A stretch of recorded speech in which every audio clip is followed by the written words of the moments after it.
नमस्कार दोस्तों, मध्य प्रदेश शिक्षक भर्ती वर्ग 3 का रिजल्ट आने के बाद अब एक ऐसा खुलासा सामने आया है कि जिसमें हर व्यक्ति सोचने को मजबूर हो गया है। हर स्टूडेंट्स इस पर सोच रहा है कि आखिर ये कैसे हुआ होगा। लेकिन यदि आप इस बात को सच कहो और सच बताओ तो स्टूडेंट्स को ऐसे लगता है कि ये पेपर कैंसिल कराने के चक्कर में है। कई स्टूडेंट्स ऐसा सोचते हैं और बहुत सारे स्टूडेंट्स तो ऐसा सोचते हैं कि जो स्टूडेंट्स फेल हो गए हैं हम उनके सपोर्ट में वीडियो लाते हैं। लेकिन क्या ये सच्चाई किसी से छुप पाएगी? आपको बता दें कि एग्जाम शुरू होने के 5वें दिन ही उम्मीदवारों ने पर्चा लीक किया था।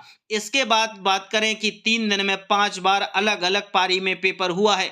आप सभी को पता होगा कि 25 तारीख का पेपर लीक हुआ था, लेकिन क्या पता कि इसके पहले भी पेपर लीक हुए थे। ये बात मैं कई बार जिक्र कर चुका हूं कि क्या ज़रूरी है कि 25 तारीख का ही पेपर लीक हुआ है, पहले के नहीं हुए होंगे। लेकिन कई लोग इस बात की पुष्टि करते रहे हैं कि यदि आप इस तरीके के वीडियो बना रहे हैं तो इसका मतलब है कि आप सिर्फ पेपर कैंसिल कराने के चक्कर में हैं। लेकिन ये बात आज सच साबित हो रही है। आप लोग देख रहे होंगे, ये दैनिक भास्कर की रिपोर्ट है कि प्रोफेशनल एग्जामिनेशन बोर्ड पीईबी की प्राथमिक शिक्षक पात्रता परीक्षा पेपर लीक मामले में नया खुलासा हुआ है। पता चला है कि एग्जाम शुरू होने के 5वें दिन ही एक उम्मीदवार ने पर्चा लीक किया था।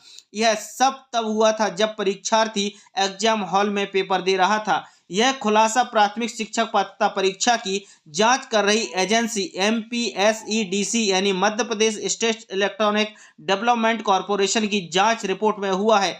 इससे पहले सामने आया था कि सागर के एक कॉलेज की बात करें तो 25 मार्च को पेपर लीक हुआ था। मामले की जांच आखिरी सप्ताह में एमपीएसईडीसी ने की थी और पीईबी को सौंप दी थी। यह रिपोर्ट बीते सप्ताह पीईबी अफसरों ने एमपी नगर पुलिस को सौंप दी है, जिसका खुलासा हाल ही में हुआ है।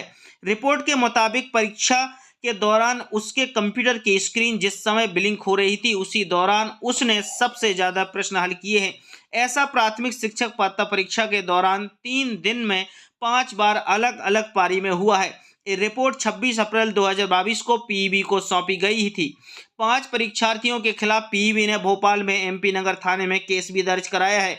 लेकिन कंप्यूटर स्क्रीन हो रही थी ब्लिंक, बाहर से सॉल्वर कर रहे थे पेपर। रिपोर्ट के अनुसार पीईबी की एमपी टेट परीक्षा में पहले 10 मार्च को पहली पारी में परीक्षा दे रहे छात्र निशा सोलंकी का पर्चा एग्जाम सेंटर से बाहर से सॉल्व किया गया है। अब आप लोग देख रहे हैं कि 25 तारीख का जो पेपर लीक होने की बात सामने आई थी उसके पहले भी 10 मार्च को भी ये पेपर लीक हो चुके थे। लेकिन उस समय उसके कंप्यूटर की स्क्रीन ब्लिंक कर रही थी, जबकि स्क्रीन ब्लिंक होने के दौरान कोई भी उम्मीदवार अपना प्रश्न पत्र सॉल्व नहीं कर सकता है। इससे छात्रा के पर्चे को एग्जाम हॉल के बाहर बैठे दूसरे व्यक्ति के द्वारा सॉल्व करने की पुष्टि हुई थी। छात्रा ने ग्वालियर के सर्वधर्म कॉलेज परीक्षा केंद्र से एमपी टेट की परीक्षा दी थी। परीक्षा हॉल में इन्विजिलेटर ने गड़बड़ी की और उनको नजरअंदाज कर दिया है। ग्वालियर के सर्वधर्म महाविद्यालय और सागर के Gyanveer institute of management and science को पीईबी ने प्राथमिक शिक्षक पात्रता परीक्षा में सेंटर बनाया था। इन सेंटर्स पर 10 मार्च, 24 मार्च और 25 मार्च को अलग अलग पाली में 5 अलग अलग परीक्षार्थियों ने स्क्रीनशॉट ब्लिंक हुए हैं। हॉल में ड्यूटी कर रहे इन्विजिलेटर ने इसे अनदेखा कर दिया है। यही नहीं, संबंधी परीक्षा ने भी इन्विजिलेटर से कंप्यूटर स्क्रीन ब्लिंक होने की शिकायत नहीं की। इससे एग्जाम हॉल के बाहर से परीक्षार्थी की सहमति से पर्चा सॉल्व होने की पुष्टि हुई है। अब आपको बता दें कि ये स्टूडेंट्स हैं निशा सोलंकी, मनोज कुमार पटेल, नीलम मैकैमोर और भुवनेश शर्मा और परत सिंह रावत। ये है पूरा मामला, जरा देख लीजिएगा। ग्वालियर के एक छात्र ने एमपी टेट जो कह सकते हैं कि परीक्षा पर सवाल खड़े किए हैं और पेपर लीक का दावा करते हुए परीक्षा में फर्जीवाड़ा का आरोप लगाया है। मदन मोहन दोहरे नाम के एक परीक्षार्थी ने कहना है कि 25 मार्च को वह भोपाल से रायसन रोड स्थित एक स्कूल में एमपी टेट की परीक्षा देने गया था। जब वह लौट रहा था तो उसे धौलपुर का एक एजेंट मिला। उसने मोबाइल में पूरा पेपर दिखा और 100% पेपर मैच कर रहा था, जबकि पेपर सेंटर से बाहर लाया ही नहीं जा सकता। फिर एजेंट में कि मोबाइल में यह पेपर कैसे आ गया है।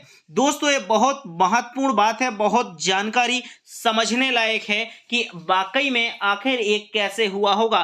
25 तारीख का पेपर लीक हुआ था, ये बात सही है, सरकार ने भी मानी। इसके बाद अब आपको 10 तारीख का पेपर का एक और खुलासा हो गया है, लेकिन स्टूडेंट्स क्या इस सही बात पर चुप्पी क्यों साथ जाते हैं, या बहुत सारे लोग इस बात को क्यों नहीं मानते हैं। सरकार अपनी नाकामियां छुपाने में लगी है, पीईबी सरकार की कमजोरियों को छुपाने में लगी है, और इन लोगों ने अपनी कमजोरियों को दबाते हुए रिजल्ट दिया है, लेकिन फिर भी सरकार इस पर एक्शन नहीं लेना चाहती है। अब क्या वो ऐसे स्टूडेंट्स जो सच बात कहेंगे, सच का सामना करेंगे, वो क्या इस बात को इनकार कर सकते हैं या नहीं? अपनी राय जरूर दीजिएगा। वीडियो पसंद आए तो लाइक शेयर करना, जाते जाते चैनल को सब्सक्राइब करना और बेल आइकन के साइन पे क्लिक कर लेना, जिससे आने वाले सारे लेटेस्ट वीडियो हमारे आपको मिलते रहेंगे। धन्यवाद।